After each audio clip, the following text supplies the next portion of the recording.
What's up everyone, how's it going? I hope you're all doing great and following the 3 H's of the channel. In this video, I have 3 encounters with things that definitely are not human. So, if that sounds like something you're interested in, pull up a stump and let's get into it. Thank you for watching. So it took me a long time, but I finally wrote up the spookiest experience that's ever happened to me. I was no more than 12. I was living in an Eastern European country that I'm not going to mention the name of. Communism might be gone, but it left the country that I live in a few decades of development behind the rest of the world, and very rural. So we were going out on a trip into the mountainside. Every day of this trip, we were to visit someplace else in the region before returning to our, quote, hotel, which was actually just a 2-floor concrete cube in the middle of nowhere. In fact, it was literally on a small hill clearing surrounded by forests for miles and miles. I ended up in one of the second-floor rooms, the first floor for Brits. The rooms are pretty spacious but very empty. There's just a single large closet to dump our stuff, and there's a few beds spaced out perpendicular on opposite sides of the wall and one large window. We keep the window half opened because of the ungodly heat. Right outside our window stands a single tall tree. Night 1, we learn that one of our classmates is a sleep talker. He lets it out in his sleep that his father abuses him. We kind of made fun of him for being a wimp because domestic violence was basically the standard here. Night 2, I was dozing off, and suddenly I snap out of it, and I'm very awake. I open my eyes and look up without moving.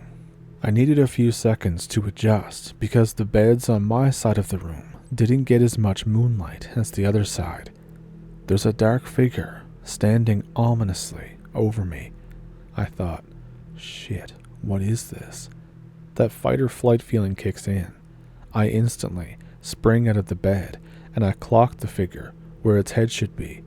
I shove it into the open closet and lock it. I turn the lights on. Everybody is half sitting up, looking terrified. Then they burst out laughing. I notice that Chris is missing. They apparently dared him to spook me, and what they saw was Chris getting punched in the face and thrown into a closet. Night 3 was totally uneventful. Nothing happened. But night 4, it should be noted that I've been having trouble falling asleep, if you couldn't tell already. I've always had this trouble, but the heat is making it that much harder still. That, and the shadows cast by the tree on the outside window and its occasional rustling are really creeping me out. I tell myself that it's just all my imagination. I close my eyes to try and ignore it. I spend a good 15 minutes waiting for sleep to come, but no luck. And then I hear something again. The window begins to creak. I tell myself it's the wind. I ignore it, but I can't ignore it for long. While staying still and quiet as possible, I slowly open my eyes. I want to say I wish I hadn't, but it's probably a good thing that I did. Leaning in through the window, from the waist up, is something that made me put security roller shutters on all of my windows for the rest of my life. The moonlight illuminated it too well for comfort. Coupled with good eyesight and how close it was, my imagination didn't even get an opportunity to fill in the blanks. It was humanoid, with wrinkly, gray skin. Its torso and arms are visibly stretched out and continue slowly stretching as it's moving to hover over the closest bed on the opposite side. Its hands are long, too long, and bony, and not so much as clawed, but almost look tipped with overgrown human nails. It's pretty clear that these hands are what was casting the shadows that I desperately hoped that could have been tree branches all along. And this may be a little too much information, but it also had a pair of extremely saggy breasts. Its head had a single clump of very thin, wispy hair that went down to its shoulders. After what felt like forever, but was probably just a very surreal 5 seconds, it stops stretching and slowly turns its head toward me. No way it noticed me. Right? Right? Slowly enough that I also get an uncomfortably good look at its face. It looks mostly human, except for the round, bulging eyes, and how the bottom half of its skull extends down and forward to make room for a set of massive, almost horse-like teeth. It makes eye contact with me and flashes me a look of surprise, its forehead wrinkling as if to raise eyebrows that it didn't have, and its mouth opened slightly to gasp. The surprised expression quickly changed. The mouth turned into an intimidating grin, but the look in its eyes was patronizing, kindly even. It raises a finger to its mouth in a shushing motion, and then slowly contracts itself back out the window. I can hear it drop down the full height from the tree, and then run off on long bipedal footsteps. Needless to say, I didn't sleep that night, nor for the next few weeks.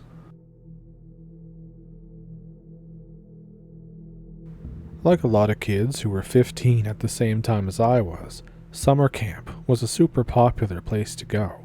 And when I was there, I made friends with a guy named Ted. He was a super cool guy. We were into the same stuff. But man, was he dumb. Ted brought weed with him to camp. He decided that we were going to sneak out after dark to smoke some. This would be my first time. So darkness comes. All the camp leaders have gone to bed. Ted has the idea to climb out through the window, and just watching him do it makes me think that he does this quite frequently. So I climb out after him, some real ninja tier stuff. This camp consists of 2 sleeping cabins. There's an eating hall and some storage shacks. There's also a football field, and then further down, there's a lake with a beach and a pretty large hill that overlooks the whole camp and lake. The whole area is surrounded by woods, and there's a gravel path through the woods that you have to go down to get to the top of the hill. So we've just gotten out of the cabin undetected. Ted already had it rolled and ready to go. We decided that we're going to smoke it on top of the hill that overlooks the whole area. Like I said, I was pretty new to this, and I was worried that the smell was going to get us caught if we did it anywhere close to the camp. So we get on our bikes and start cycling down the forest path. There's a full moon, and it's the middle of the summer, so there's not much darkness, and we can see the path without flashlights. After a bit, we get to the end of the path. We have to leave our bikes and walk the final path to the top of the hill. We can see the entire camp from up here. One of the first things we notice is that the light in the leader cabin is still on, but it's still off in the cabin that we came from, so we assumed that nobody noticed that we were gone. Ted is just about to light it up when we hear it. The sound of someone slowly sliding down from a rock. We both freeze. After a few seconds, he whispers and asks if that was me. I say, "How the hell would it be me? I'm standing right beside you." We both sit and listen for a few more minutes. Just as I'm about to break the silence, we hear another noise. The sound of someone jumping down from a ledge, and then several footsteps in succession, as if they're trying to break after jumping down something. And then it's just quiet again. The noise seems to have came from the rocks below us. Ted begins to pack away the joint again, as we assumed that one of the leaders must have seen us bike away and decided to screw with us. I got thinking, they came out here to screw with us by climbing up a steep hill in the middle of the night? Yeah, right. He begins shouting at them that he knows that they're there, and this isn't funny. But there's no response. Suddenly, the light turns off in the leader's cabin. We start to doubt that one of them came out and did all this, just in an effort to bust us with one joint. I say to Ted that we should probably get the hell out of here. And just then, we hear a noise of a big thud right to the left of me, just a few meters away. I get filled with pure terror. Both of us bolt down the hill toward our bikes at Mach speed. Something is running behind us, thrashing through the trees. I was really thinking that this is how I die, because it was really catching up to us. We just barely get to our bikes before this thing catches us. We throw ourselves on them, and then start biking as fast as we can. It's a miracle that we didn't fall off into the bushes. After the most intense bike ride of my life, we get down into the camp clearing again. We're feeling much safer, being in a very open area, so we stop at the football field to collect ourselves. When out of immediate danger, we decide to try and rationalize it. Maybe it really was somebody from the camp trying to screw with us, or possibly some kind of demon spawn wanting to eat us alive. Ted picks up a big stick in order to demonstrate to us all what he's going to do to that thing if it comes close to us again. He smashes it into the football goalpost. It makes this very loud ringing noise. Right after that, the most horrible screaming starts. Like, imagine a mountain lion scream, but with something else underneath of it, and it's coming from every direction.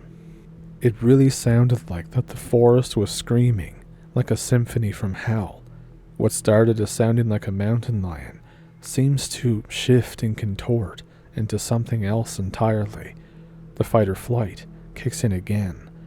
Both of us decide to run into the leader cabin to try and get some help. We bust into the door, but everyone's asleep. We wake up everyone. One of the camp leaders asks us what the hell we're doing. We tell him that we snuck out in order to explore the woods at night, but we got attacked by something. It seems that he doesn't really believe us at all at first, but then he sees how terrified we are.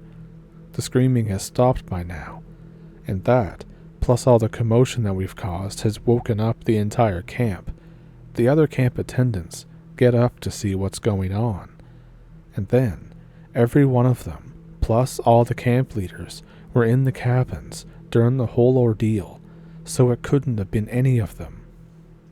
We went back out there with a camp leader to investigate the next day, but found nothing on the hill.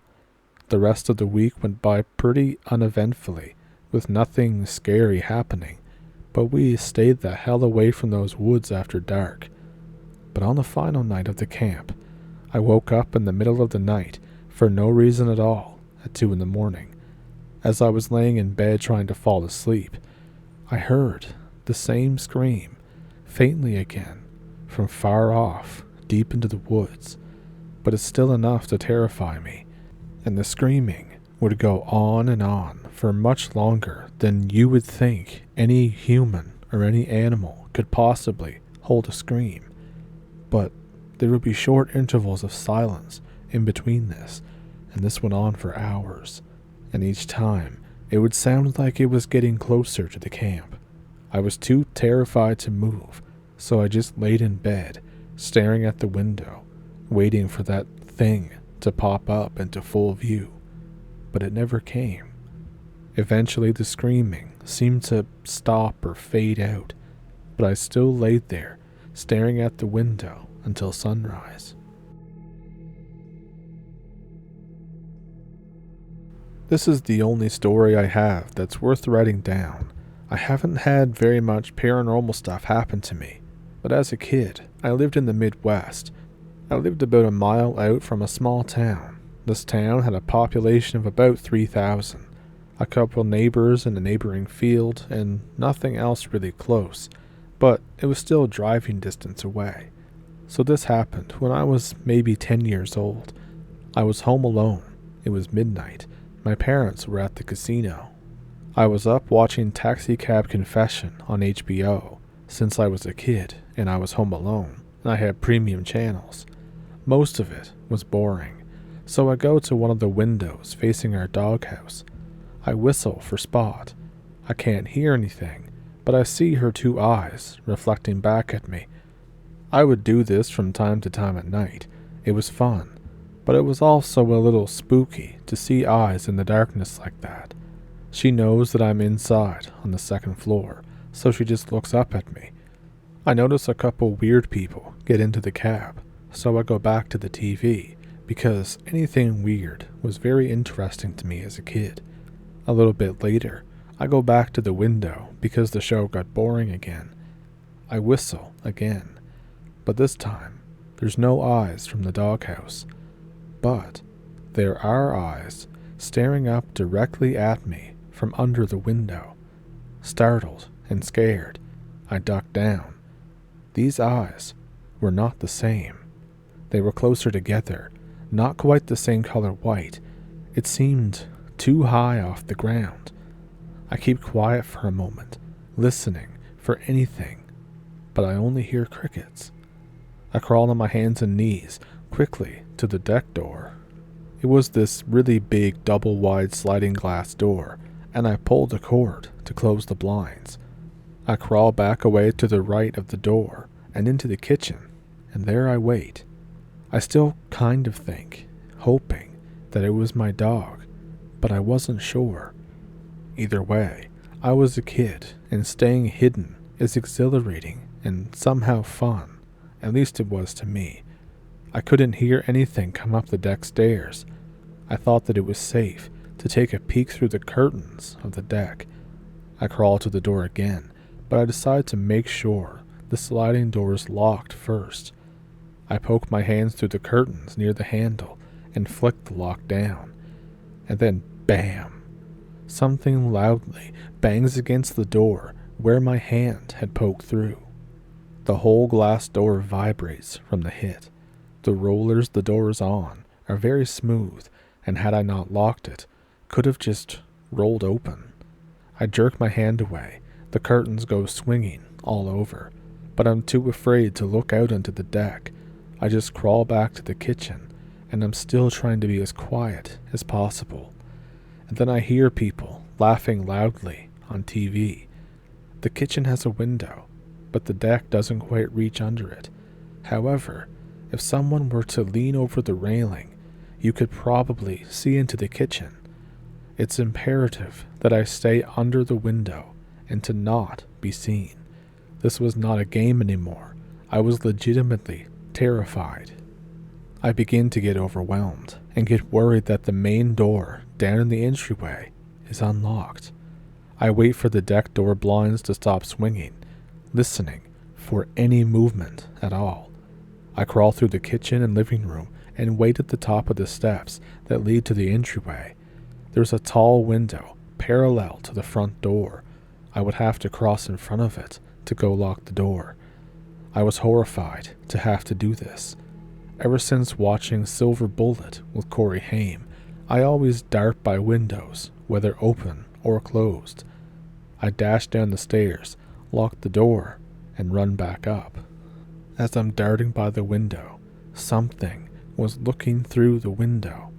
I didn't stop to look closely, but the tan white siding that you can always see through this window was not visible. It was just a dark mass. I run and hide in the corner bedroom with windows on two sides. I hide in the closet and just wait, still listening for anything, but it's hard to hear over the still ongoing laughter faintly coming from the living room.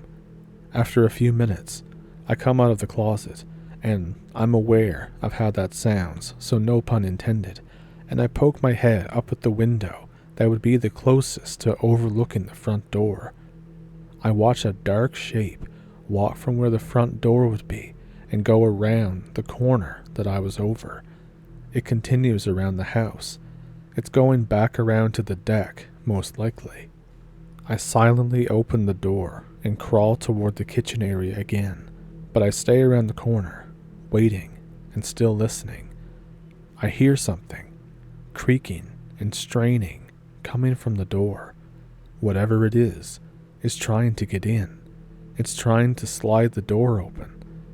I see a wave of light pass across the kitchen and living room area and the ceiling briefly. A car must be coming down the driveway. People turning off the highway and coming down our driveway at night causes that to happen. It's handy when watching Skinamax and I need a good alarm.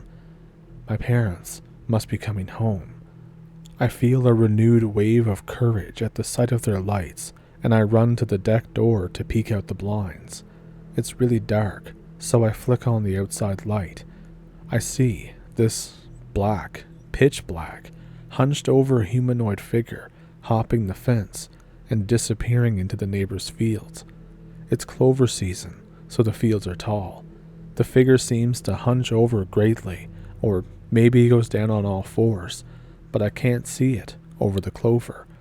I was still watching hard for where it disappeared to, and then I see something else. Eyes light up in the clover and stare at me for several seconds. I hear my parents park the car, and then I hear the car door slam. The eyes immediately go out. I don't tell my parents because I'm not sure what level of drunk that they are, and they're being loud. I pretend to just be asleep instead. The dog lops up to me the next morning. It was a big black lab, and obviously it was scared too. It only came out after my parents made a racket trying to unlock the front door, going on about not being able to find the key. I never encountered or saw that thing ever again. That was back in 1996, and I still have no idea what it was.